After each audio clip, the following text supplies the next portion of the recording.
প্রিয় দর্শক, স্বাগতম বাংলা ভিশনের নিয়মিত আয়োজন নিউজ অ্যান্ড ভিউজ অনুষ্ঠানে। আপনাদের সঙ্গে আছি আমি জাহাঙ্গীর আকন্দ। আমার সঙ্গে আলোচনার জন্য আজ স্টুডিওতে উপস্থিত আছেন শেখ রবিউল আলম, জাতীয় নির্বাহী কমিটির সদস্য বিএনপি, এবং অনিক রায়, যুগ্ম আহ্বায়ক জাতীয় নাগরিক পার্টি এনসিপি। আপনাদের দুজনকেই স্বাগত জানাচ্ছি।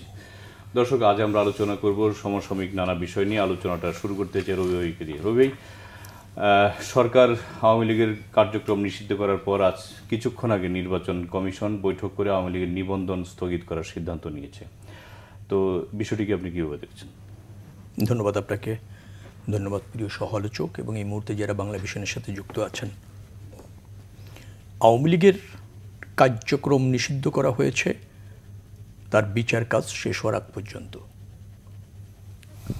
এবং আজকে ওই প্রজ্ঞাপনের সূত্র ধরে নির্বাচন কমিশনও তার নিবন্ধনটি স্থগিত করেছে। নিবন্ধন বাতিল করেনি, আবার আওয়ামী লীগ রাজনৈতিক দল হিসেবে নিষিদ্ধ হয়নি। তো বাংলাদেশের মানুষ আওয়ামী লীগের রাজনীতি দেখতে চায় না, বিকজ আওয়ামী লীগ তার রাজনৈতিক চরিত্র হারিয়েছে গত 17 বছরে। একটা রাজনৈতিক দল সে একটা ফ্যাসিবাদী শক্তিতে পরিণত হয়েছে। গণহত্যা করেছে, গুম করেছে, আনাতরাইজ কিলিং করেছে, গণতন্ত্র হত্যা করেছে, ভোটাধিকার হরণ করেছে, দুর্নীতি করেছে, অর্থ পাচার করেছে। অর্থাৎ একটা লুটেরা বাহিনী কখনো একটা রাজনৈতিক দল হতে পারে না। তো সেটা তো নিষিদ্ধ হওয়ার একটা দাবি অভ্যুত্থানকারীর সাথে যুক্ত, গণ অভ্যুত্থান সফল করার সাথে যুক্ত সব শ্রেণী পেশার মানুষের ছিল, সব রাজনৈতিক দলেরও ছিল, শুধুমাত্র আওয়ামী দোসর ছাড়া, তাদের অ্যালায়েন্স ছাড়া। তো সেটা প্রতিষ্ঠিত হয়েছে। নিশ্চয়ই আমার মনে হয় যে এটা নতুন বাংলাদেশ বিনির্মাণ অথবা ধরেন গণতন্ত্র পুনরুদ্ধারের ক্ষেত্রে একটা ইতিবাচক ভূমিকা রাখবে, এবং সব রাজনৈতিক দল এবং সব শ্রেণী পেশার মানুষের কাছে একটা মেসেজ যাবে যে গণহত্যা করে, দমন পীড়ন করে কখনো রাজনীতি করা যায় না এবং রাজনৈতিক দল হিসেবে থাকা যায় না, সেটা প্রতিষ্ঠিত হবে। এখন এই আওয়ামী লীগের নিষিদ্ধের ব্যাপার নিয়েও কিছুটা রাজনীতি হয়েছে, কিছুটা বিভ্রান্তি হয়েছে। যেমন আমরা যে প্রক্রিয়াটা অবলম্বন করতে চেয়েছি বা সরকারকে যে প্রক্রিয়া অবলম্বন করার পরামর্শ দিয়েছি, সরকার শেষ পর্যন্ত সেই প্রক্রিয়ায় এসেছে।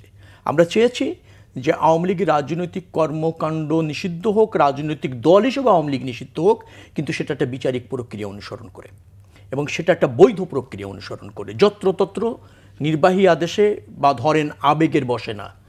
যেহেতু আওয়ামী লীগ গণহত্যা করেছে, আমি যেগুলি বললাম যে বাংলাদেশে যে অপশাসন দুঃশাসন চালিয়েছে তার যথোপযুক্ত প্রমাণ আছে এবং প্রমাণগুলি প্রতিষ্ঠিত, আঞ্চলিকভাবে প্রতিষ্ঠিত, আন্তর্জাতিকভাবে প্রতিষ্ঠিত, এবং দেশের মধ্যে তো প্রতিষ্ঠিত বটেই। তো যেটি বিচারিকভাবে প্রতিষ্ঠিত করা সম্ভব, সেটি কেন বিচার প্রক্রিয়া অনুসরণ না করেই কেবলমাত্র একটা নির্বাহী আদেশ হতে পারে? সেই জন্য সেটা সফল হবে না, সেটা বিতর্ক তৈরি করবে এবং সেটা একটা সময় আওয়ামী লীগ পারও পেয়ে যেতে পারে। সেই জন্য আমরা চেয়েছি যে একটা বিচারিক প্রক্রিয়া অনুসরণ করে আওয়ামী লীগ এবং আওয়ামী লীগের দলের নেতাদের আপনার বিচার হবে এবং সেই বিচারের পরিপ্রেক্ষিতে রাজনৈতিক দল হিসেবে আওয়ামী লীগ নিষিদ্ধ হবে এবং সেটি গ্রহণযোগ্যতা পাবে, এবং সেটা ধরেন আন্তর্জাতিকভাবে গ্রহণযোগ্যতা পাবে, দেশের মধ্যে গ্রহণযোগ্যতা পাবে, এবং আগামীতে সত্যিকার অর্থে ফ্যাসিস্ট হিসেবে আওয়ামী লীগ প্রমাণিত এবং প্রতিষ্ঠিত হবে আইনি প্রক্রিয়ায়, যেটি বেশি আপনার গ্রহণযোগ্য এবং যেটি বেশি শক্তিশালী। সেই জন্য আমাদের সে দাবি ছিল। আমার মনে হয় সরকার সেই দাবিকে গ্রাহ্য করে, তারপর আমাদের এনসিপি আছে, অন্যান্য রাজনৈতিক দল আছে, তারা ক্রমাগত আন্দোলনও করেছে, তারা তাদের ভাষায় করেছে। আর আমরা বিএনপি মনে করি যে বিএনপি গত ফেব্রুয়ারিতে অন্তর্বর্তীকালীন সরকারকে জানান দিয়েছে যে আওয়ামী লীগের রাজনীতি এবং তাদের কর্মকাণ্ড বিচারিক প্রক্রিয়ায় স্থগিত করা বা নিষিদ্ধ করার ক্ষেত্রে বিএনপির সমর্থন রয়েছে এবং বিএনপির দাবি আছে। আমরা মনে করি এই দাবিটি জানানোটাই যথেষ্ট, কারণ বিএনপির মতো রাজনৈতিক দল বলা মানে হচ্ছে সারা বাংলাদেশ থেকে বলা। এনসিপি বা অন্যান্য রাজনৈতিক দল আছে, তারা একটা সমাবেশ সাহাবেগে করে বলতে চেষ্টা করেছে, চাপ প্রয়োগের চেষ্টা করেছে, আমি ইতিবাচকভাবে দেখি। কিন্তু বিএনপি যদি রাজনৈতিক দল হিসেবে জানান দেয় অন্তর্বর্তীকালীন সরকারকে অথবা নির্বাচন কমিশনকে, সেটা সমগ্র বাংলাদেশ থেকে জানানো বোঝায়, শুধু একটা অঞ্চল শাহবাগ থেকে জানানো বোঝায় না, হোল নেশান থেকে জানানো বোঝায়। আবার সব মানুষের দাবি হিসাবেও সেটা প্রতিষ্ঠিত হয়, কারণ বিএনপি একটি বড় দায়িত্বশীল রাজনৈতিক দল, একটি প্রতিষ্ঠিত রাজনৈতিক দল, বারবার নির্বাচিত হয়ে দেশ পরিচালনায় অঙ্গীকারাবদ্ধ রাজনৈতিক দল। তো সেই জায়গা থেকে আমরা সেটা গত ফেব্রুয়ারিতে করেছি, তারা ধারাবাহিকতায় আওয়ামী লীগ নিষিদ্ধ হয়েছে। অনেক আপনার কাছে আসছি, সেটি হচ্ছে যে রবি ভাই কিছুটা বলছিলেন যে আমরা এমনিতেও দেখেছি যে জাতিসংঘের রিপোর্ট অনুযায়ী প্রায় 1400-এর বেশি ছাত্র জনতাকে আওয়ামী লীগ হত্যা করেছে, এবং আওয়ামী লীগের যেটা হচ্ছে যে মানবতা বিরোধী অপরাধ ট্রাইব্যুনালে তাদের বিচার কাজ চলছে শেখ হাসিনা সহ। তো আপনারা বিচার পর্যন্ত অপেক্ষা না করে কেন আপনার শাহবাগে আন্দোলন করে এটা নিষিদ্ধ করার জন্য আওয়ামী লীগকে যেতে হলো? প্রথমত আমরা বলি যে আমরা তো আসলে আওয়ামী লীগের যে পুরো যে বিচারিক প্রক্রিয়া, সেই বিচারিক প্রক্রিয়ায় যে আন্তর্জাতিক অপরাধ ট্রাইব্যুনাল হওয়ার পর থেকে যে যে আইনগুলো তারা পাশ করেছে, সেই সময় থেকেই কিন্তু আমরা বেশ কিছু বিষয় নিয়ে আমরা খুব সিরিয়াস পয়েন্টে ছিলাম। যেমন দেখেন, প্রথমে যখন এই অধ্যাদেশ জারি হলো, আইনটা জারি হলো, সেই আইনে কিন্তু দল হিসেবে বিচার করার কোনো প্রকার পদক্ষেপ কিন্তু এখানে ছিল না। আপনি লক্ষ্য করবেন তখন থেকেই কিন্তু আমরা বারবার বলে আসছি যে দল হিসেবে আওয়ামী লীগের বিচার করতে হবে, তো এই ধারা যুক্ত হতে হবে। ফলে আমরা কিন্তু বিচারটা যেন সিরিয়াস হয়, এবং বিচারটা শুধুমাত্র মানে কয়েকজন ব্যক্তির না, এই যে পুরো একটি ব্যবস্থাপনা, কারণ এখানে তো একা শেখ হাসিনা না, এই যে পুরো আওয়ামী লীগ দল বা তার যে নিজের ব্যবস্থাপনা, যেই ব্যবস্থাপনাটা গত 17 বছর বাংলাদেশে গুম, খুন, হত্যা, নিপীড়ন, লুটপাট, দুর্নীতি, মানে এমন কোনো অপরাধ নেই মানে যেই অপরাধটি তারা করে নাই।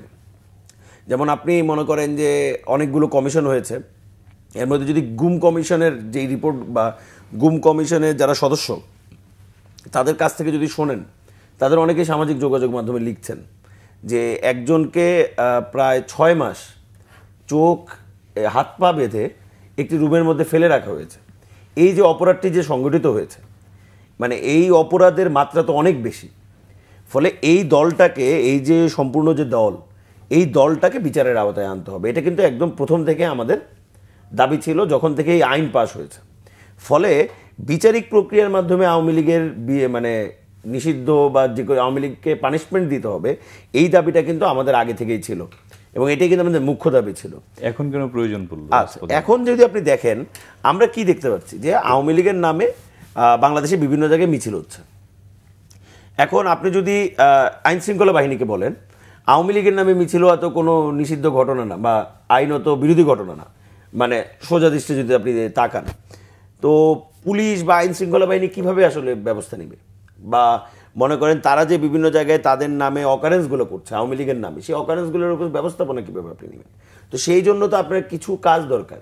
কারণ আমরা এখন দেখতে পাচ্ছি যে যারা জুলাই গণঅভ্যুত্থানের সাথে জড়িত ছিল তাদেরকে বিভিন্নভাবে হুমকি দেওয়া হচ্ছে। যে আজকেই যে কিছুক্ষণ আগের ঘটনা, আমাদের একজন জুলাইয়ের গুরুত্বপূর্ণ লোক, তার পিতার উপর আক্রমণ হয়েছে। আওয়ামী লীগের একজন মাফিয়া শাহাদাত, তিনি বারবার হুমকি দিয়ে যাচ্ছিল, সেই হুমকির প্রেক্ষিতে আজকে তার পিতার উপর আক্রমণ হয়েছে। ফলে আপনি এই যে তাদের সন্ত্রাসী কার্যক্রম, এই কার্যক্রমকে তো আপনাকে চিহ্নিত করতে হবে, এবং এই কার্যক্রম যদি বিচারের আগ পর্যন্ত, যদি যারা সাক্ষী হবে, যারা তাদের বিরুদ্ধে সাক্ষ্য দিবে, বা যারা জুলাই এই গণঅভ্যুত্থানটা করেছে তাদের যে নিরাপত্তা, এই সকল বিষয়ে যদি আপনাকে নিশ্চিত করতে হয়, তাহলে তো আওয়ামী লীগের যে সাংগঠনিক কার্যক্রম, সেই সাংগঠনিক কার্যক্রম নিষিদ্ধ করা ছাড়া আপনার কাছে কোনো উপায় নেই, যদি আপনি একটা ফ্রি অ্যান্ড ফেয়ার আপনি একটি বিচার কার্যক্রম দেখতে চান। ফলে সেই জায়গা থেকে আমাদের দাবিটা খুবই সহজ ছিল এবং সিম্পল ছিল, এবং আমরা এটাতে আসলে হতাশ যে সরকার এটা করতে কেন এতদিন দেরি করলো। এই সরকার কালকে মানে 2 দিন আগে যেই সিদ্ধান্তটি নিয়েছে, আজকে প্রজ্ঞাপনের মাধ্যমে যেই সিদ্ধান্তটি কি তারা মানে ঘোষণা দিয়েছে, এই সিদ্ধান্তটা তো প্রথম উপদেষ্টা মণ্ডলীর সভায় হওয়ার কথা ছিল। একটি রাজনৈতিক দল, যে রাজনৈতিক দলের সকল মন্ত্রী, সকল এমপি, সকল মানে ওয়ার্ড পর্যায়ের নেতা থেকে শুরু করে জেলা পর্যায়ের নেতা থেকে শুরু করে বাইতুল মুকাররমের খতিব, তিনি পর্যন্ত পালিয়ে গেছেন, তাকেও পালাতে হয়েছে। ফলে এইরকম একটি দলকে আপনি যে তাদের বিচারের আগ পর্যন্ত তাদের কার্যক্রম বন্ধ থাকবে, এটা করার জন্য তো আপনার অন্য কোনো ল লাগবে না। কারণ আপনার 5ই আগস্ট বাংলাদেশের মানুষ তো সেই ম্যান্ডেট আসলে দিয়ে দিয়েছে যে আওয়ামী লীগকে আসলে আইনের আওতায় আনতে হবে, আওয়ামী লীগকে বিচারের আওতায় আনতে হবে। জি, আপনাকে ধন্যবাদ। রবির কাছে আসছি। রবি, তাহলে আমরা দেখলাম যেটা যে বিএনপিও দেখলাম স্টেটমেন্ট দিয়েছে এই আওয়ামী লীগ নিষিদ্ধের পক্ষে এবং স্বাগত জানিয়েছে। তো এনসিপি, জামাত তো রাজপথে ওদিন ছিল এবং তারা অংশগ্রহণ করেছে সেই আপনার আন্দোলনে। আপনি একটা কথা বলছিলেন একটু আগে যে একটা সময় তারা পারু পেয়ে যেতে পারে, সেটা আসলে মানে এটার ব্যাখ্যাটা কি, কেন না, পার পেয়ে যেতে পারে মানে আপনি যত্রতত্র নিষিদ্ধ যদি আপনি করেন, অনেক সময় তো অনেক রাজনৈতিক কর্মকাণ্ড নিষিদ্ধ হয়েছে, আওয়ামী লীগেরও হয়েছে। আওয়ামী লীগ কি রাজনীতি ফিরে আসেনি? এসেছে, কারণ সেই হওয়াটা খুব বেশি যৌক্তিক ছিল না, অথবা দুর্বল ছিল, অথবা প্রাসঙ্গিক ছিল না। ধরেন এরশাদ সাহেব যখন সামরিক অভ্যুত্থানের মাধ্যমে ক্ষমতা নিল, তখন তো সমস্ত রাজনৈতিক কর্মকাণ্ড নিষিদ্ধ করেছে। আইয়ুব খানও করেছিলেন 58-এ। 62-তেও আওয়ামী লীগকে কিন্তু রাজনীতির বাইরে থাকতে হয়েছে। 71-এ যখন যুদ্ধ চলে, 26 মার্চ তো আপনার ইয়াহিয়া খান ভাষণে বলেছিল যে আওয়ামী লীগ একটা রাষ্ট্রদ্রোহী সংগঠন, তার কার্যক্রম নিষিদ্ধ করা হয়েছিল। টিকেছে সেটা? টিকে নেই। আমাদের বক্তব্য হচ্ছে যে অপরাধ প্রমাণ করা যায়। এখন কি প্রাসঙ্গিক? অবশ্যই প্রাসঙ্গিক। গণ অভ্যুত্থানে তার পতন হয়েছে, তার গণহত্যা দৃশ্যমান, আন্তর্জাতিকভাবে স্বীকৃত জাতিসংঘ থেকে, এবং আমাদের চোখের সামনে ঘটনা। অসংখ্য তথ্য উপাত্ত রয়েছে। এখন যেটি আপনি আইনি প্রক্রিয়ায়, একটা বৈধ প্রক্রিয়ায় শক্তিশালীভাবে নিষিদ্ধ করতে পারেন, সে সুযোগ আপনার আছে, সে তথ্যপাত্র আপনার আছে, সেটা কেন আপনি সহজ সরলভাবে নিষিদ্ধ করে আওয়ামী লীগকে আবার পুনরায় ফিরে আসার সমূহ সম্ভাবনা দিয়ে রাখবেন? কিভাবে? যেমন ধরেন, আপনি যদি নির্বাহী আদেশে নিষিদ্ধ করতেন, সেটি কি গ্রহণযোগ্যতা পেত? সেটি কি আইনিভাবে প্রতিষ্ঠিত হতো? সেটি কি আন্তর্জাতিক এবং আঞ্চলিক আওয়ামীর যারা ধরেন সুবিধাভোগী বা শুভানুধ্যায়ী শক্তি আছে আন্তর্জাতিক রাজনীতিতে, তারা কি সেটা নিয়ে প্রশ্ন তোলার একটা সুযোগ পেত না? নিশ্চয়ই পেত। আর আমার দেশের প্রচলিত আইনে যদি একটা সংগঠনকে প্রতিষ্ঠিত করা যায় যে সে গণহত্যাকারী, সেটা ফ্যাসিবাদী শক্তি, সে রাজনৈতিক শক্তি নয়, তাহলে সেটি অত্যন্ত শক্তিশালীভাবে তাকে নিষিদ্ধ করা সম্ভব হয়। আমার জানার জন্য যে এই যে আদালতের বিচারের আগেই যে প্রক্রিয়া নিষিদ্ধ হলো, এটা কি মানে সঠিক পন্থা? না, নিষিদ্ধ হয়নি তো। বলেছে বিচার চলাকালীন অবস্থায় তার কার্যক্রম নিষিদ্ধ করা হলো। এটা পারে, কারণ ট্রায়াল চলাকালীন অবস্থায় একটা সংগঠনকে অবাধে সংগঠন করতে দিয়ে তার বিচার কাজ করার নজির পৃথিবীতে কম। সেটা হয় না কখনো। যার ফলে চূড়ান্ত বিচার শেষ না হওয়া পর্যন্ত তার কার্যক্রমকে নিষিদ্ধ করা হয়েছে। এবং আদালত কিন্তু দেখবেন তার নিবন্ধনটাকেও কিন্তু আপনার স্থগিত করেছে, বাতিল করে দেয়নি। কারণ আদালতও স্থগিত করে অপেক্ষা করছে যে বিচারিক কার্যক্রমে যদি আওয়ামী লীগ দল হিসেবে এই দায় তার হয়, গণহত্যার দায় তাকে নিতে হয়, তখন তো প্রমাণিত হয়, তো তখন কি হবে? তখন আওয়ামী লীগের রাজনীতি করার আপনার বৈধতা থাকে না, নিষিদ্ধ হয় আদালত কর্তৃক। তো সেটি যদি হয়, তখন স্থায়ীভাবে নিষিদ্ধ হবে, নির্বাচন কমিশনও তার নিবন্ধন বাতিল হবে। সেটাই হলো যৌক্তিক, এবং সেটাই হচ্ছে ন্যায্য, এবং সেটাই হচ্ছে শক্তিশালী প্রক্রিয়া। এখন শক্তিশালী প্রক্রিয়া আপনার হাতে আছে, তাহলে কেন আপনি একটা দুর্বল প্রক্রিয়ায় আশ্রয় নেবেন? সেটি হলো আমার কথা। আরেকটা কথা হচ্ছে যে সরকারের কে বাধ্য করার জন্য, হ্যাঁ, শাহবাগে একটা আন্দোলন হয়েছে। আমার প্রশ্ন হচ্ছে যে সরকারকে বাধ্য কেন করতে হবে? এই অন্তর্বর্তীকালীন সরকার তো এদেশের সব রাজনৈতিক দলের সমর্থিত সরকার, সব ছাত্র জনতার সমর্থিত সরকার, তাই তো? তো তারা তো করণীয় তো জানে। আওয়ামী লীগ যে এদেশে ধরেন গণহত্যা করেছে, ফ্যাসিবাদী প্রতিষ্ঠিত করেছে, সে রাজনৈতিক চরিত্র হারিয়েছে এবং তার রাজনীতি করার যে কোনো অধিকার নাই, সেটি তো এই অন্তর্বর্তীকালীন সরকার কনসার্ন। তার কাছে কেন দাবি করতে হবে? দাবি করতে প্রয়োজন বিএনপি মনে করে না। বিএনপি মনে করেছে যে তাদেরকে চিঠি দিয়ে অবগত করলেই আমাদের এটার প্রতি সমর্থন রয়েছে, আমরা এটা চাই, এতটুকুই যথেষ্ট। আজকে যে আপনার এনসিপি বা ধরেন জামাত ইসলাম সহ অন্য কয়েকটা রাজনৈতিক দল শাহবাগে এসে তারা আন্দোলন করেছে, এইটা আমার কাছে খুব প্রথমত হচ্ছে যেটার কোনো প্রয়োজনও ছিল না। অন্তর্বর্তীকালীন সরকারের আরও সজাগ হওয়া উচিত ছিল। আর এমনও হতে পারে অন্তর্বর্তীকালীন সরকার এটা করতে চায়, কিন্তু সে একটা আন্দোলনের চাপে করতে বাধ্য হয়েছে, এই একটা ফ্লেভার তৈরি করার জন্য এই আন্দোলনটা হতে পারে। তবে সব কিছু মিলে আমি মনে করি সরকারের সিদ্ধান্তহীনতায় ছিল সরকার। তো সেটা নিশ্চয়ই এই আন্দোলন এবং আমাদের দাবি সব কিছু মিলিয়ে একটা সফলতা পেয়েছে। জি, অনেক ভাই আপনার কাছে আসছি, সেটা হচ্ছে যে আওয়ামী লীগ তো বিচারের আগ পর্যন্ত তাদের কার্যক্রম এবং নিবন্ধন স্থগিত বা নিষিদ্ধ হলো। এখন প্রশ্ন হচ্ছে যে আওয়ামী লীগের তো একটা নেতাকর্মীর একটা সংখ্যা আছে এবং তাদের শুভানুধ্যায়ীর সংখ্যা মানে বেশ বড়ই বলা চলে। তাহলে তারা যদি আপনার নিশ্চয়ই কোনো না কোনো রাজনীতি করতে যাবে, যেহেতু তারা রাজনীতি অতীতে করেছে, সেক্ষেত্রে এনসিপি কি তাদেরকে দলের মানে না নেওয়ার কোনো পথ কি বন্ধ করে রাখবে? আচ্ছা, প্রথমত আমরা একটা জিনিস বলতে চাই, সেটা হলো যে আপনি নানান কিছু করতে পারেন, আপনি আওয়ামী লীগ বা বিএনপি যে কোনো রাজনৈতিক দলই একটা মানুষ জায়গায় জীবনের একটা সময় করতে পারে, কিন্তু প্রথম বিষয়টি হচ্ছে যে যেই আওয়ামী লীগের ব্যক্তিটি তিনি আসলে কে। এরকম মনে করেন অনেক রাজনৈতিক দলের মানে শুভাকাঙ্ক্ষী রয়েছে, সমর্থক রয়েছে, যারা হয়তো বা কোনো প্রকার লুটপাট বা মনে করেন যে সরকারের যে নিপীড়ন, সেই নিপীড়নে তিনি পার্ট হননি। তো সেই লোকটি নিশ্চয়ই সামাজিকভাবে পুনর্বাসিত হবে, কিন্তু তিনি যে আসলে তার যে কিন্তু এই যে আওয়ামী লীগের সময় যারা নানানভাবে সুবিধাভোগী হয়েছে তাদেরকে তো প্রথমে আগে প্রমাণ করতে হবে, তাদেরকে তো নিজেদের প্রমাণ দিতে হবে যে তারা আসলে এই যে আওয়ামী লীগের যে রাজনীতি, আওয়ামী লীগের যে ফেসিবাদী রাজনীতি বা এই যে ফেসিবাদী যে কাঠামো আওয়ামী লীগ তৈরি করেছিল সেই ব্যাপারে তাদের মতামত কি। এখন আপনি এমন হইলো যে আপনি মনে করেন আওয়ামী লীগের সময় এরা লোক চাঁদাবাজি করতেছিল, চাঁদাবাজ ছিল, নানান রকমের আর্থিক দুর্নীতি বা লুটপাটের সাথে জড়িত, তিনি এসে বলছেন যে আমি এনসিপি সদস্য হবো, তাহলে তো জীবন কখনোই না। তাকে আগে বাংলাদেশের বিচারের মাধ্যমে আসতে হবে। এখন বাংলাদেশের যেই ব্যক্তির নামে বাংলাদেশের প্রত্যেকটি নাগরিকের, এখানে আসলে আওয়ামী লীগের শুভাকাঙ্ক্ষী কি বিএনপি শুভাকাঙ্ক্ষী কি এনসিপি শুভাকাঙ্ক্ষী সেখান থেকে যেটা সবচেয়ে বেশি গুরুত্বপূর্ণ, বাংলাদেশের প্রত্যেকটি নাগরিকের যার নামে কোনো আইনত বিধান নেই বা আইনত দণ্ড নেই বা কোনো আইনত মামলা নেই এবং যার নামে কোনো অপরাধের অভিযোগও নেই, তিনি বাংলাদেশের যে কোনো রাজনৈতিক দলই করতে পারেন বা যে কোনো রাজনৈতিক দলেরই সদস্য বা শুভাকাঙ্ক্ষী হতে পারেন।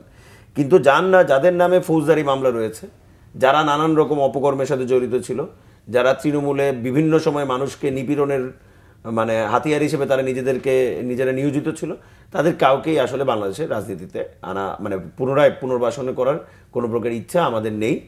এবং আমরা মনে করি যে তাদের নিশ্চয়ই তারা সামাজিকভাবে বাংলাদেশে থাকবেন, কিন্তু এবং তারা যে আসলে আওয়ামী লীগের রাজনীতির জন্য অনুশোচনা তাদের রয়েছে, সেই অনুশোচনাটাই তো প্রথমে আগে তাদেরকে ফুটিয়ে উঠতে হবে। আপনি একটা জিনিস লক্ষ্য করবেন যে আমরা 5ই আগস্টের পর থেকেই বারবার রিকনসিলেশন শব্দটাকে সামনে আনতে চেয়েছি, যে আসলে একটা রিকনসিলেশনের মধ্য দিয়ে আওয়ামী লীগকে নিয়ে যেতে হবে। কিন্তু আপনি লক্ষ্য করবেন যে আওয়ামী লীগের যারা বিভিন্ন ফেসবুকে সেলিব্রিটি যারা বিদেশ রয়েছে, বা আপনি আওয়ামী লীগের যারা নেতাকর্মী বিভিন্ন সময় আপনি যদি তাদের বিভিন্ন যে ফোন আলাপ বা ফেসবুকের স্ট্যাটাসগুলো দেখেছেন, তাদের চোখে মুখে আপনি কখনো অনুশোচনা দেখবেন না, কখনো তারা এটা বলবে না যে আমরা আসলে ভুল করেছি।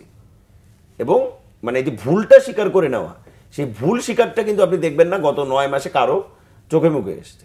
আপনি দেখেন যেদিন শেখ হাসিনা জনসম্মুখে বক্তব্য দিয়ে আসলেন, ওনার বক্তব্যটা কি? সেই আগের বক্তব্য যে আমি সব করেছি, আমি সব, আমার বিরুদ্ধে সব ষড়যন্ত্র। কিন্তু একটাবারের জন্য নিজের যে অপরাধ, সে অপরাধ কিন্তু তিনি স্বীকার করেননি। বা আপনি আওয়ামী লীগের কোনো নেতাকর্মীর মুখ থেকে তাদের যে অপরাধ, তারা যে অপরাধ করেছে, যে অপরাধ সংগঠিত করেছে, সে অপরাধের জন্য অনুশোচনা নেই। তো যাদের নিজেদের অপরাধ সম্পর্কে অনুশোচনা নেই বা যাদের নিজেদের তাদের যে অন্যায়, তাদের যে অবিচার এই দেশের মানুষের উপর করেছে এবং বাংলাদেশের যে একটি গণতান্ত্রিক কাঠামোকে তারা যেভাবে ধ্বংস করেছে গত 15টা বছর ধরে, লাস্ট 3টি ইলেকশন ধরে, যেভাবে একটি বাংলাদেশের গণতান্ত্রিক যে যাত্রা, সেই যাত্রাকে ব্যাহত করেছে, ফলে সেই জায়গা থেকে এটার সাথে জড়িত যারা, তাদের কারো তো আসলে বাংলাদেশের রাজনীতিতে পুনর্বাসনের আসলে কোনো সুযোগ নেই। ধন্যবাদ। রবি, আপনার কাছে একই প্রশ্ন যে আওয়ামী লীগের নেতাকর্মীদের কি হবে? তাদের কি রাজনীতি অন্য দলে যাওয়ার মানে প্রক্রিয়া কি রাজনৈতিক দলগুলি খোলা রাখবে? কারণ আমরা পরশুদিন সম্ভবত বিএনপির একজন নেতা বলেছেন যে যারা আওয়ামী লীগের অপরাধ করেনি বা কোনো ধরনের ইয়ে নেই, তারা বিএনপির সদস্য হতে পারবে না। এই সময় নেতা আমাদের যার কথা আপনি বোঝাতে চাইলেন, তিনি পরবর্তী বিবৃতি দিয়ে বলেছেন যে তিনি এটা মিন করেননি বা এভাবে বলেননি, প্রতিবাদ করেছেন যেভাবে অন্যান্য নিউজগুলি করেছে, যার ফলে ওই বক্তব্য আমি কোট করতে চাই না। আমি আপনাকে দলের অবস্থান বলতে চাই, আওয়ামী লীগ করা কোনো ব্যক্তি অথবা আওয়ামী লীগের কোনো সুবিধাভোগী অথবা শুভানুধ্যায়ী তারও বিএনপি করার কোনো সুযোগ নেই। আর সমর্থক যারা, তাদের ক্ষেত্রে এটা প্রযোজ্য হবে। এখন বলবেন যে আওয়ামী লীগের নেতাকর্মীরা যারা আছে তারা কি করবে? আওয়ামী লীগের নেতাকর্মী আমি জানা মতে অলমোস্ট অধিকাংশই সক্রিয় যারা ছিল তারা সুবিধাভোগী এবং এই গণহত্যার সাথে জড়িত। পাড়া মহল্লায় বিভিন্ন জায়গায় তারা দেশীয় এবং বিদেশি অস্ত্রে সজ্জিত হয়ে গণহত্যার সাথে অংশ নিয়েছে, লুটপাটে অংশ নিয়েছে, নিধন করেছে, জুলুম অত্যাচার করেছে, একটা প্রতিষ্ঠিত এটা। যার ফলে আওয়ামী লীগের সমর্থক তো আছে, একটা রাজনৈতিক দলের সমর্থক থাকবে। তো সমর্থক ছিল বিদায় একটা রাজনৈতিক দল থাকতে হবে এরকম তোর কথা নেই। যার ফলে আওয়ামী লীগের যারা সুবর্ণোধ্যায়ী আছে তারা ওই আওয়ামী দর্শন বাংলাদেশের রাজনীতিতে নিষিদ্ধ হওয়ার ফলে ওই দর্শনের রাজনীতি বাংলাদেশে আর চলবে না, এই বাস্তবতা মেনে নিতে হবে। মেনে নিয়ে হয়তো তাদের আপনার রাজনৈতিক যে অভিলাষ বা রাজনৈতিক যেটাকে বলা হয় পার্টিসিপেট করার যে অধিকার, সেই জায়গার থেকে তাদের সেই মানসিকতা থেকে তাদের বেরিয়ে আসতে হবে। এবং বাংলাদেশে বিএনপি রাজনীতি করার কোনো সুযোগ নেই যারা লুটপাট করেছে, দুর্নীতি করেছে, জুলুম করেছে, অত্যাচার করেছে এবং ধরেন রাষ্ট্র ক্ষমতা ব্যবহার করে ভিন্ন দল নিধন করেছে, গণহত্যা করেছে, তাদের বিএনপি রাজনীতি, সেই দলের কোনো সমর্থকেরও বিএনপি রাজনীতি করার কোনো সুযোগ নেই। বাংলাদেশ জাতীয়তাবাদী দল, তার দর্শন হচ্ছে জনকল্যাণের দর্শন, জন আকাঙ্ক্ষা ধারণ করে জনসমৃদ্ধি নিশ্চিত করার দর্শন। এবং বাংলাদেশ জাতীয়তাবাদী দল ওই লুটেরারদের বিরুদ্ধে সংগ্রাম করেছে, ওই দুর্বৃত্তদের বিরুদ্ধে সংগ্রাম করেছে, ওই ফ্যাসিস্ট আওয়ামী লীগের বিরুদ্ধেই লড়াই করেছে 17 বছর। অতএব আমাদের দলে এসে তাদের আশ্রয় পেয়ে নিয়ে রাজনীতি করার কোনো সুযোগ তৈরি হবে বলে আমি মনে করি না। অনেকদিন আপনার কাছে আসছি যে জুলাই হত্যাকাণ্ডের যে বিচার শুরু হয়েছে, এটার গতি নিয়ে কি আপনারা সন্তুষ্ট? না, আমরা একদমই সন্তুষ্ট না। আমরা মনে করি যে এই সরকারের যে ম্যান্ডেটগুলো ছিল, সেই ম্যান্ডেটগুলোর একটা প্রধানতম ম্যান্ডেট হলো বিচার। কিন্তু আপনি যদি লক্ষ্য করেন, আজকে আমাদের অভ্যুত্থানের একটা লম্বা সময় পের হয়ে গেছে, কিন্তু আমরা বিচারের কোনো দৃশ্যমান অগ্রগতি দেখতে পাচ্ছি না। আমরা যেটা বারবার বলেছি যে একটি বিচারের একটি দৃশ্যমান অবস্থা আসলে আমরা দেখতে চাই। আজকে তদন্ত প্রতিবেদন জমা দিয়েছে, আমরা দেখছি, কিন্তু আমরা মনে করি এটা আরও ফাস্ট হওয়া জরুরি। কারণ এমনিতেই সারা বাংলাদেশে অনেক মামলা হয়েছে, কিন্তু সেই মামলাগুলো কোনভাবে আসলে আপনার সিদ্ধান্ত হবে। কারণ অনেক মামলায় দেখা গেছে 200, 250, 300 করে আপনার মানুষের নাম লেখা আছে। ফলে এখন আপনি যখন এই মামলাগুলোকে যখন আপনি কোর্টে চালাবেন, সেই কোর্টটা কিভাবে আসলে চলবে। আবার একই সাথে যেহেতু এখন একটা নতুন প্রভিশন আছে যে দলগতভাবে আওয়ামী লীগের বিচার হবে, যদি দলগতভাবে আওয়ামী লীগ বা দলগতভাবে মানবতা বিরোধী অপরাধের জন্য যদি কারো বিচার হয়, তাহলে সেইটা কোন পন্থায় হবে, সেই জিনিসগুলো কিন্তু এখনও আমরা ক্লিয়ারলি জানি না। ফলে আমরা মনে করি যে বাংলাদেশের জনগণকে সাথে নিয়ে আসলে এই বিচার প্রক্রিয়াটি চালাতে হবে।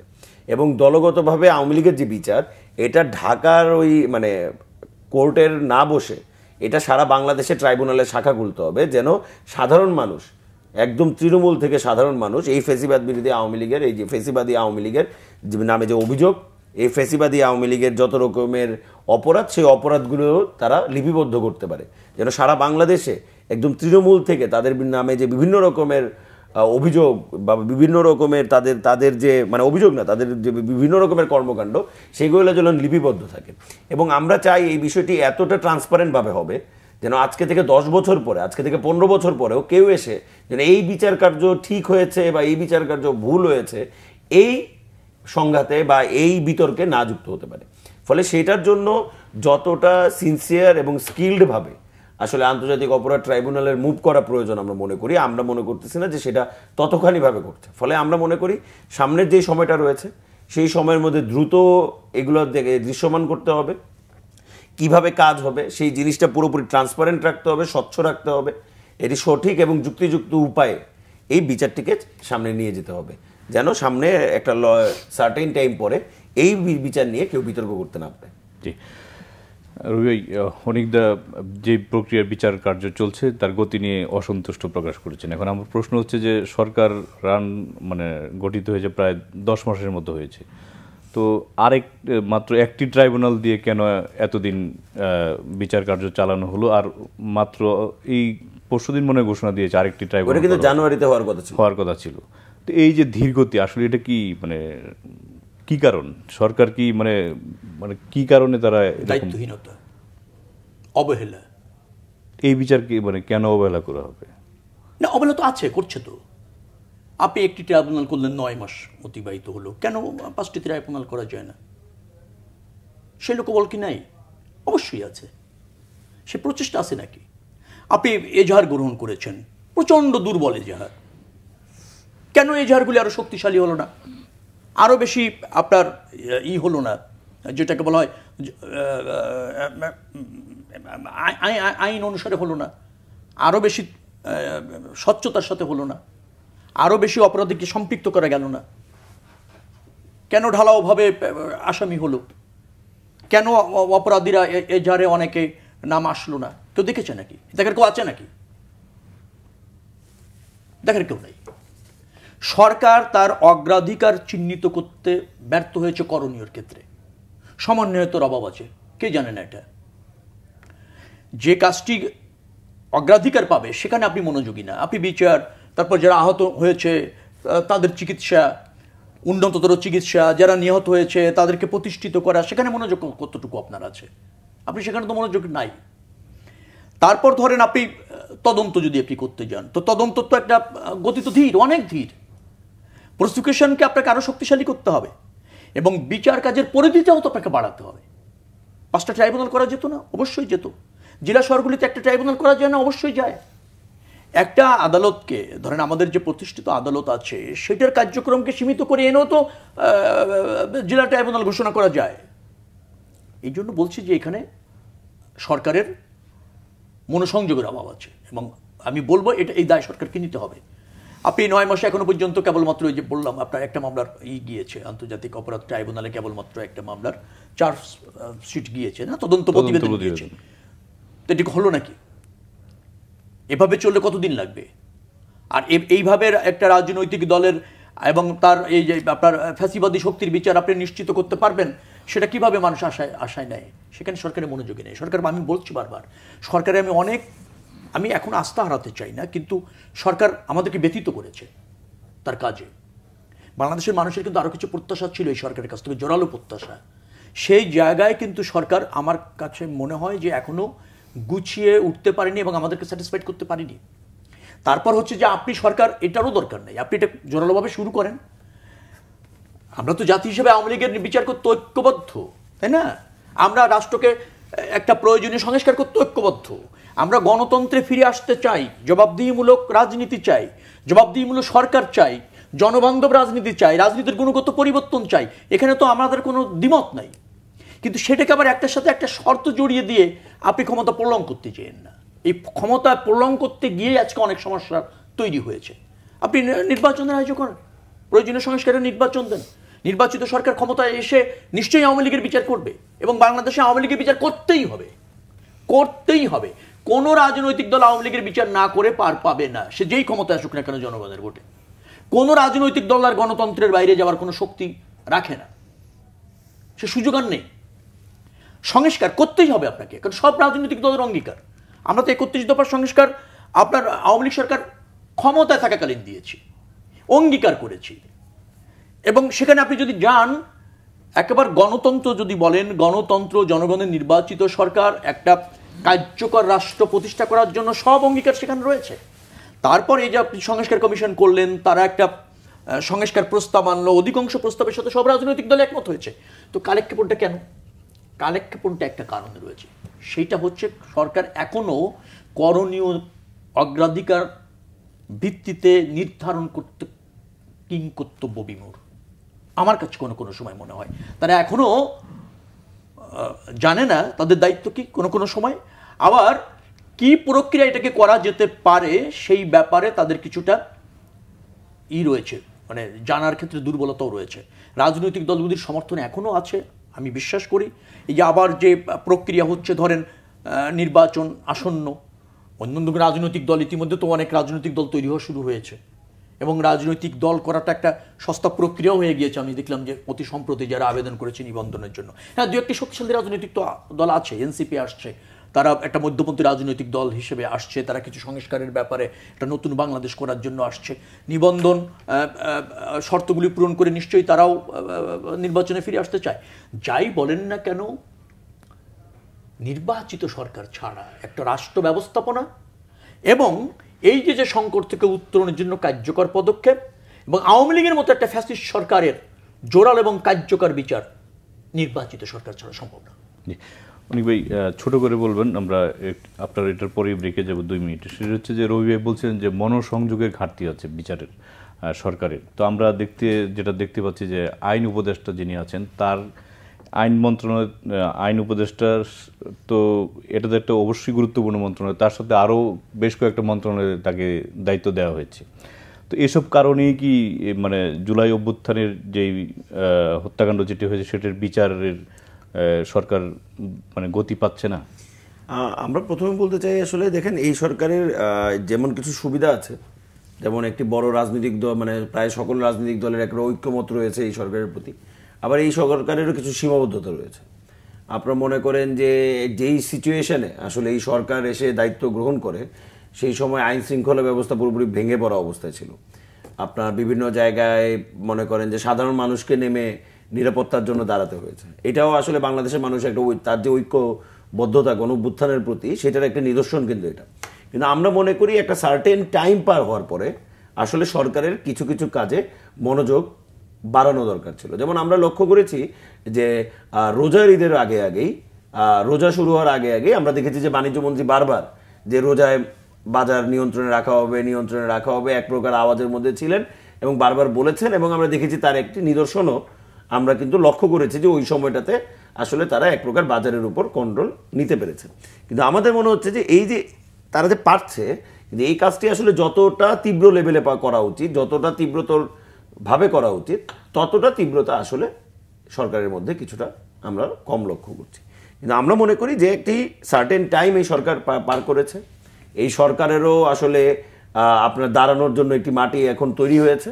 ফলে আমাদের মনে হয় যে সংস্কারের যে কাজগুলো রয়েছে এবং একই সাথে বিচারের যে কাজগুলো রয়েছে, এখন আপনি আইনমন্ত্রীর ব্যাপারে যেটা বললেন এটা কিছু অংশ হয়তো সত্য, কিন্তু আসলে বিষয়টা কি মানে একটা পুরো সিস্টেম তো আসলে একজন চালায় না। উনি হয়তো বা মন্ত্রী, কিন্তু তার আসলে একটি মন্ত্রণালয় রয়েছে, সেখানে আরও অনেক হ্যান্ডস রয়েছে। ফলে আপনি যদি আসলে কাজ করতে চান তাহলে নিশ্চয়ই আপনি কাজ করতে পারবেন। ফলে আমার মনে হয় যে যেই গুরুত্বপূর্ণ মন্ত্রণালয়গুলো রয়েছে সেখানে যারা দায়িত্বে রয়েছে তাদের আসলে আরো বেশি জোরদারভাবে কাজ করা প্রয়োজন, এবং বিচারের যে বিচারটা তো ফার্স্ট প্রায়োরিটি হওয়া উচিত। নিশ্চয়ই এটাই তো ফার্স্ট প্রায়োরিটি। আমরা বারবার বলেছি যে বাংলাদেশে এই গণঅভ্যুত্থান পরবর্তী সময়ে যদি আপনি ফার্স্ট প্রায়োরিটিগুলো লক্ষ্য করেন তাহলে একটি হলো যারা শহীদ হয়েছে তাদের পরিবারকে পুনর্বাসন করা, তাদের পরিবারকে একটি সম্মানজনক জায়গায় সমাজে দাঁড়া করানো, আহতদের পুনর্বাসনের ব্যবস্থা করা, সুচিকিৎসার ব্যবস্থা করা, এবং এই যে আওয়ামী লীগের যে গণহত্যা সেই গণহত্যার বিচার করা।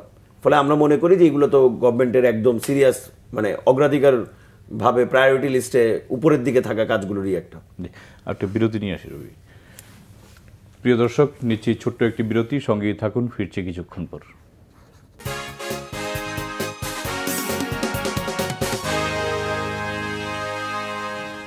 প্রিয় দর্শক, আবারও স্বাগত জানাচ্ছি নিউজ এন্ড ভিউজ অনুষ্ঠানে।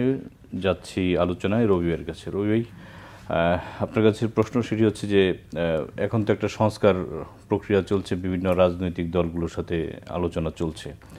তো আপনারা বেশ কয়েক মাস ধরেই একটা আশঙ্কা প্রকাশ করছেন যে নির্বাচন বিলম্ব করার ষড়যন্ত্র চলছে।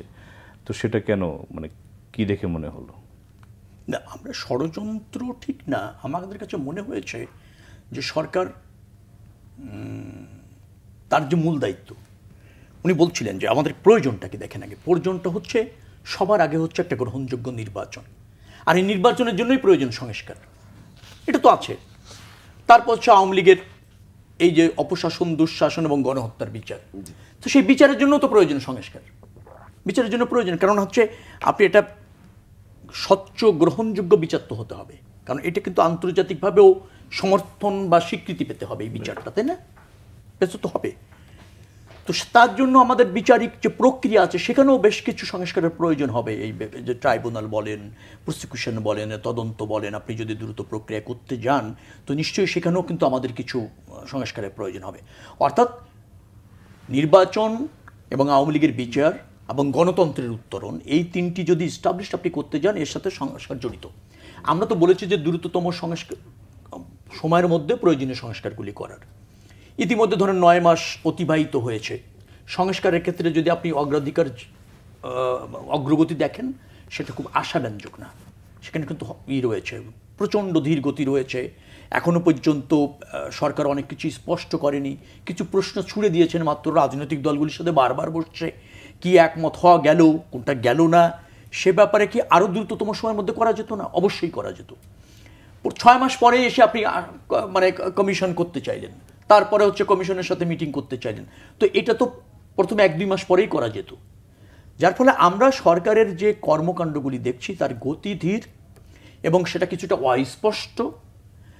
কোনো কোনো ক্ষেত্রে তারা রাজনৈতিক দলগুলির যে সেন্টিমেন্ট, সেই সেন্টিমেন্ট এবং প্রত্যাশাকে তারা এড়িয়ে যাওয়ার একটা প্রবণতা রয়েছে। ক্ষমতায় থাকা একটা ইচ্ছা এইগুলিতে প্রমাণ হয়, যার ফলে জাতি কখনো কখনো মনে করে যে এই অন্তর্বর্তীকালীন সরকার তার যে সীমাবদ্ধতা এবং তার যে গুরুদায়িত্ব সেটা বুঝতে এবং পালন করতে সক্ষম হচ্ছে না। যার ফলে হোল জাতি যেহেতু নির্বাচনমুখী, তারা ভোট দিয়ে তাদের জনপ্রতিনিধি নির্বাচিত করতে চায়, তাদের সরকার নির্বাচিত করতে চায়, তারা উন্মুখ হয়ে আছে। একটা নির্বাচিত সরকার দেশের রাষ্ট্র ব্যবস্থাপনার জন্য একান্ত প্রয়োজন, একটা সংসদেরও প্রয়োজন, কারণ পার্লামেন্ট ছাড়া অনেক সংস্কার করা যাচ্ছে না। আবার পার্লামেন্ট ছাড়া জনগণের জনপ্রতিনিধি প্রত্যক্ষভাবে রাষ্ট্র ব্যবস্থাপনায় অংশ নিতে পারছে না। এইগুলি ঘাটতি রেখে যখন অন্য কাজগুলিকে, মানে যে কাজগুলি খুব গুরুত্বপূর্ণ না সেইগুলিকে প্রায়োরিটি দেওয়া হয়, এবং অন্তর্বর্তীকালীন সরকার যখন সময়টার গুরুত্ব বোঝে না, কালেক্ষেপণ করে, তখন তো মানুষের মধ্যে কিছুটা সন্দেহ হয়। সাধারণ মানুষের মধ্যে যখন সন্দেহ দানা বাঁধে, রাজনৈতিক দল হিসেবে কিন্তু আমাদেরকে সেটাকে অন করতে হয়, তার জবাব দিতে হয়, তার পাশে থাকতে হয়। সেই জায়গার থেকে আমরা বলছি। তারপরও আমি এখনও বিশ্বাস করি যে অন্তর্বর্তীকালীন সরকার প্রয়োজনীয় সংস্কার করে ডিসেম্বরের মধ্যে নির্বাচন দেওয়ার জন্য সম্ভব, যথেষ্ট সময় আছে। তারা এখনও মনোযোগী হলে ডিসেম্বরেই নির্বাচন দিয়ে বাংলাদেশে একটা নির্বাচিত সরকার প্রতিষ্ঠিত করতে পারবে, এবং সেই সরকারই বাংলাদেশের মানুষের আকাঙ্ক্ষা ধারণ করে সামগ্রিক সমাধান নিশ্চিত করতে পারবে। অনিক ভাই, জাতীয় ঐক্যমত্য কমিশন বিভিন্ন রাজনৈতিক দলগুলোর সাথে তাদের আলাপ আলোচনা চলছে সংস্কার বিষয়ে এবং জুলাই সনদের বিষয়ে। তো এখন এনসিপি কি চায়, গণপরিষদ নির্বাচন নাকি সংসদ নির্বাচন, কোনটা আগে? আমার মনে হয় এটা আপনি একটু যদি রাজনৈতিকভাবে খোঁজ খবর রাখতেন তাহলে এই প্রশ্নটা করতেন না। আমাদের জায়গাটা খুবই পরিষ্কার। আমরা বলেছি যে গণপরিষদ নির্বাচন এবং সংসদ নির্বাচন একসাথে করা সম্ভব, একই নির্বাচনেই দুটি হতে পারে। এখন আমরা বলতে চাচ্ছি যে আপনারা আগে কিন্তু গণপরিষদও চেয়েছেন, তার আগে আমরা এখনো গণপরিষদ চাই, এখনো আমরা গণপরিষদ। আমি সেজন্য জিজ্ঞেস, আমরা বলছি যে গণপরিষদ নির্বাচন এবং সাধারণ সংসদ নির্বাচন একটি নির্বাচনের মাধ্যমে করা সম্ভব। যেই সংসদকে আপনি, যিনি সরকার পরিচালনা করার জন্য যেই সংসদ ইলেকশন আপনি করবেন, সেই সংসদ ইলেকশনটাকেই আপনি গণপরিষদ নির্বাচন নামেও এই ইলেকশনটি একই সাথে করতে পারবেন। মানুষ একবারই তার ভোট এবং তার ম্যান্ডেট দিতে পারবে। ফলে সেই জায়গা থেকে আমরা যেটা বারবার বলছি যে আপনাকে প্রথমে মনে রাখতে হবে যে সার্বভৌম আসলে কোন জিনিসটা, সংসদ সার্বভৌম না জনতা সার্বভৌম? আপনার কিন্তু বাংলাদেশের জনগণ সার্বভৌম। তো আপনি সংবিধানে পরিবর্তন আনবেন, সেইটাতে জনগণের কোনো প্রকার পার্টিসিপেশন আপনি রাখবেন না। আপনি মেজরিটি পাইলেন 2/3, আপনার যেটা ইচ্ছে সেটা আপনি পরিবর্তন করলেন। যেমন আপনি মনে করেন সেটা তো জনগণের ভোটেই। আচ্ছা, এইবার আপনি যদি আমার প্রশ্নের উত্তরটা দেন, আওয়ামী লীগ 2009 সালে ইলেকশনে 2/3 মেজরিটি নিয়ে পার্লামেন্টে আসলো, তার কি কোনো ম্যান্ডেটে ছিল যে সে তত্ত্বাবধায়ক সরকার ব্যবস্থা তুলে দিবে? তার তো ইস্তাহারে এটা ছিল না, কিন্তু 2/3 মেজরিটি নিয়ে সে তো তুলে দিল। তো এখন আমি যদি জানতাম যেই লোকটা আওয়ামী লীগকে ভোট দিয়েছে, 2/3 ভোট দিয়েছে, সে যদি জানতো যে আওয়ামী লীগ সামনের বার ক্ষমতায় গেলে সে তত্ত্বাবধায়ক সরকার ব্যবস্থা তুলে দেবে, তখন কি সে তাকে ভোট দিত কি দিত না? এখন গণপরিষদ নির্বাচন করে সংবিধান সংশোধন করলে এটা কি আপনার সংসদ কোনো ধারা বা উপধারা বিলুপ্ত করতে পারবে না? আচ্ছা, এইবার আসেন আপনি যদি জাতীয় ঐক্যমত্য কমিশনের প্রত্যেকটা প্রপোজাল যদি আপনি শুনেন, আমাদের প্রপোজালগুলো কোনগুলো? আমরা বলছি যে যদি কোনোভাবে আপনার সংবিধানে পরিবর্তন আনতে হয় তাহলে সেটাই উচ্চকক্ষ এবং নিম্নকক্ষ উভয় জায়গায় 2/3 এবং একই সাথে গণভোটের মাধ্যমে আপনাকে নির্ধারণ করতে হবে। কয়েকজন রাজনীতিবিদ একসাথে বসে বারংবার সংবিধানের উপর কাটাছেঁড়া চালাতে পারবে না, প্রথমত এক। দ্বিতীয়ত আমরা যেটা বলছি বারবার যে বাংলাদেশে যে ক্ষমতা, সেই ক্ষমতার ভারসাম্য, ক্ষমতার জবাবদিহিতা এবং ক্ষমতার বিকেন্দ্রীকরণ, এই তিনটি জিনিস নিশ্চিত করার জন্য যেই সংস্কারগুলো করতে হবে সেই মৌলিক সংস্কারগুলো করেই আপনাকে নির্বাচনে যেতে হবে। এবার আসেন, এই মৌলিক সংস্কারগুলো পাকাপোক্ত হবে কিসের মাধ্যমে? মুখে মুখে? আমরা তো 90-এও দেখেছি 3 জোটের রূপরেখা। সেই 3 জোটের রূপরেখা কই? ওই কাগজটি কোথায়? আপনি বলবেন যে তত্ত্বাবধায়ক সরকার ব্যবস্থা তো এসেছে, কিন্তু দেখেন তত্ত্বাবধায়ক সরকার ব্যবস্থা এসেছে ঠিক 6 বছরের মধ্যেই তো আবার আন্দোলন করে বিএনপির গভর্নমেন্টকে ফালিয়ে আবার আওয়ামী লীগ ইলেকশন করলো, 96 নির্বাচন। তাহলে ওই রূপরেখাটা বাংলাদেশের কোন ডেমোক্রেসি এনশিওর করতে পেরেছে? তো আপনি ক্ষমতাকে বিকেন্দ্রীকরণ করতে হবে, ক্ষমতার মধ্যে ভারসাম্য আনতে হবে এবং ক্ষমতার মধ্যে জবাবদিহিতা। এখন রাজনৈতিক দলগুলোর মধ্যে যদি আপনার মানে সংশোধন না হয় বা আপনার রাজনৈতিক আপনি একটা জিনিস মাথায় রাখবেন যে পরিবর্তন না হয় তাহলে এইসব কতটা টেকসই হবে? আচ্ছা, আপনি একটা জিনিস তো নিশ্চয়ই আমার সাথে একমত হবেন, মনে করেন যে বাংলাদেশের গ্রামে যে স্কুলে যেই ছেলেটা পড়ে আর ঢাকা শহরে একটা বড় স্কুলে যেই ছেলেটা পড়ে, দুইটা ছেলেই যখন জন্ম নেয় তাদের কিন্তু মোটামুটি একই রকমেরই মেধা তাদের মধ্যে থাকে, কিন্তু আপনি কি পরিবেশ দিচ্ছেন, তাকে কি সিস্টেম দিচ্ছেন, সেই সিস্টেমের মধ্যে দিয়ে সে গ্রো আপ হয়। ফলে আপনি তো সুযোগ সুবিধা সবাইকে সমান দিতে হবে, একই মাত্রায় দিতে হবে, এমন একটি ব্যবস্থাপনা তৈরি করতে হবে। আমরা বলছি কি কিভাবে আসলে বাংলাদেশের ক্ষমতায় যারা বসে তারা কিভাবে এতটা ক্ষমতাবান হয়ে যান। কারণ দেখা যায় তিনি যতগুলো সাংবিধানিক পোস্ট আছে সবগুলো সাংবিধানিক পোস্টে তিনি নিজে নিয়োগ দিচ্ছেন। তো আপনি যখন দুদকের চেয়ারম্যান নিয়োগ দিবেন, আপনি যখন এনবিআর এর চেয়ারম্যান নিয়োগ দিবেন, আপনি নিজেই যখন শ্রম কমিশনের চেয়ারম্যান নিয়োগ দিবেন, হিউম্যান রাইটস মানবাধিকারের চেয়ারম্যান নিয়োগ দিবেন, তখন তো আমরা বারবার দেখেছি বাংলাদেশের রাজনৈতিক দলগুলো বারংবার তাদের কাছের লোকজনকে নিয়োগ দিতে যাচ্ছে। এই জন্যই তো আমরা প্রপোজাল করেছি যে জাতীয় সাংবিধানিক কমিটি রেডি করতে হবে, যেই জাতীয় সাংবিধানিক কমিটি আপনার সেখানে সরকারি দল বিরোধী দল সকলের অংশগ্রহণে তৈরি হবে এবং এই প্রত্যেকটি সাংবিধানিক নিয়োগ সেই কমিটির মাধ্যমে আসতে হবে। কারণ আমরা তো আরেকটা বার বাংলাদেশে এমন কাউকে ক্ষমতাধর বানাতে চাই না, এমন কাউকে একটা জায়গায় বসাতে চাই না যেটা এই সংবিধানের সবচেয়ে বড় প্রবলেম। আপনি যদি দেখেন 72-এর এই সংবিধানের সবচেয়ে বড় প্রবলেম হলো এই সংবিধান একক ব্যক্তিকে ক্ষমতাধর বানায় বারংবার, এবং বাংলাদেশে যতবার আপনি যদি লক্ষ্য করবেন যতবার সংবিধানে কাটাছেঁড়া হয়েছে সবসময় ক্ষমতাকে দীর্ঘায়িত করার জন্য, ক্ষমতাকে কুক্ষিগত করার জন্য। ফলে এই যে জাতীয় রাজনৈতিক দলগুলোর এক প্রকার ক্ষমতা ধরে রাখার যে টেন্ডেন্সি, সেই টেন্ডেন্সি থেকে আমরা বাংলাদেশকে বের করে নিয়ে আসতে চাই, এটি গণতান্ত্রিক বাংলাদেশের দিকে নিয়ে যাওয়ার জন্য। রবি ভাই, গণপরিষদ এবং সংসদ নির্বাচন একসাথেই হতে পারে এবং কোনো প্রয়োজন নেই গণপরিষদের। গণপরিষদ এবং সংসদের কার্যক্রম সম্পর্কে তাদের জানার ঘাটতি আছে। সংসদের কাজটা কি? সংবিধানের পরিবর্তন, পরিমার্জন, সংযোজন, বিয়োজন সবই সংসদ করতে পারে। এটাই হচ্ছে সংসদের কাজ, অন্যতম কাজ। এবং সংবিধান, পৃথিবীর যত সংবিধান আছে, যত ভালো সংবিধান আছে, সবই পরিবর্তনযোগ্য। গণপরিষদ হলে সমস্যা কি? গণপরিষদ শুধুমাত্র নতুন সংবিধান করার ক্ষেত্রে পৃথিবীতে কয়েকবার এসেছে কয়েকটি রাষ্ট্রে। নতুন কোনো স্বাধীন রাষ্ট্রে যখন সংবিধান থাকে না, নতুন সংবিধান প্রণয়ন করবার জন্য জনগণের পরোক্ষ অংশগ্রহণের বা প্রত্যক্ষ অংশগ্রহণের সুযোগ করে দেওয়ার জন্য গণপরিষদ নির্বাচন হয়েছে এবং তারা শুধু একটা নতুন সংবিধান করেই তারা বিলুপ্তি হয়েছে এবং সেই সংবিধানটা তারা নির্বাচিত সংসদের কাছে ছেড়ে দিয়েছে। সংসদ আবার সেই সংবিধানটাকে রক্ষা করবার জন্য সংসদ কি আইন বিভাগ যথাযথভাবে দায়িত্ব পালন করছে কিনা সেটা দেখার জন্য অভিভাবক আছে সুপ্রিম কোর্ট। এগুলি সব অগ্রাহ্য করবেন? বললেন রাজনৈতিক দলগুলি সংবিধানকে ব্যবহার করেছে ক্ষমতায় থাকার স্বার্থে। হ্যাঁ, আওয়ামী লীগ করেছে, সব রাজনৈতিক দল করেনি তো। বহুদলীয় গণতন্ত্র আমরা সংবিধান সংশোধন করে এনেছি না। সংসদীয় পদ্ধতির সরকার সবচেয়ে উত্তম গণতান্ত্রিক ব্যবস্থাপনা বিএনপি সংবিধান সংশোধন করে প্রতিষ্ঠিত করেছে না। তত্ত্বাবধায়ক সরকার গণতন্ত্র এবং ভোটের জন্য অবাধ সুযোগ তৈরি করে বিএনপি সংবিধান সংশোধন করে প্রতিষ্ঠিত করেছে না। কিন্তু আওয়ামী লীগকে করেছে তা আবার হতে পারে যারা ভাবে তারা তো আওয়ামী লীগের চিন্তাই লালন করে। কেন পিতা ভাবছেন? আমরা বলিনি সাংবিধানিক কমিশন করে সাংবিধানিক প্রতিষ্ঠানে কিভাবে নিয়োগ হবে আমরা সংস্কার কমিশনে বলিনি? রাষ্ট্রের 3টি বিভাগ স্বতন্ত্রভাবে ফাংশন করবে আমরা সংস্কারে বলিনি? 70 অনুচ্ছেদের সংশোধন হবে আমরা সংস্কারে বলিনি? বলেছি তো। তার বাইরের কোনো সমাধান আছে নাকি? আপনি কিছু কাল্পনিক কথা বলে আপনার দাবি হিসেবে প্রতিষ্ঠিত করতে চান আর অন্য রাজনৈতিক দল এবং অন্তর্বর্তীকালীন সরকারের উপর চাপিয়ে দিতে চান। এ ক্ষমতা আপনাকে কে দিয়েছে? আপনি যদি এটাকে ন্যায্য মনে করেন বাংলাদেশের জনগণের জন্য এবং বাংলাদেশের শাসন ব্যবস্থাপনার জন্য, আপনি নির্বাচনী ইশতেহার এগুলি নিয়ে যান না, জনগণের ম্যান্ডেট নিয়ে এসে করেন না, ইচ্ছামতো সংবিধান করেন, ইচ্ছামতো করেন। মেজরিটিও লাগবে না, আমরা সমর্থন দেবো যদি ক্ষমতায় আসেন। যদি ব্রুট মেজরিটি না থাকে আমরা সমর্থন দেবো। ইশতেহার নিয়ে যান জনগণের কাছে কি কি সংস্কার চান। কোনো ব্যক্তি বা গোষ্ঠীর কল্পনায় সংস্কার না, মনে রাখবেন। সংস্কার প্রত্যেকটা রাজনৈতিক দলের ভিন্ন চিন্তা থাকবে, তার মধ্যে যেগুলিতে একমত হওয়া যাবে সেগুলি সনদ হতে পারে, সংস্কার হতে পারে। বাকিগুলি নিয়ে জনগণের কাছে যেতে হবে, জনগণের ম্যান্ডেট নিয়ে এসে সংসদে বসে করতে হবে। সেখানে অনীহা।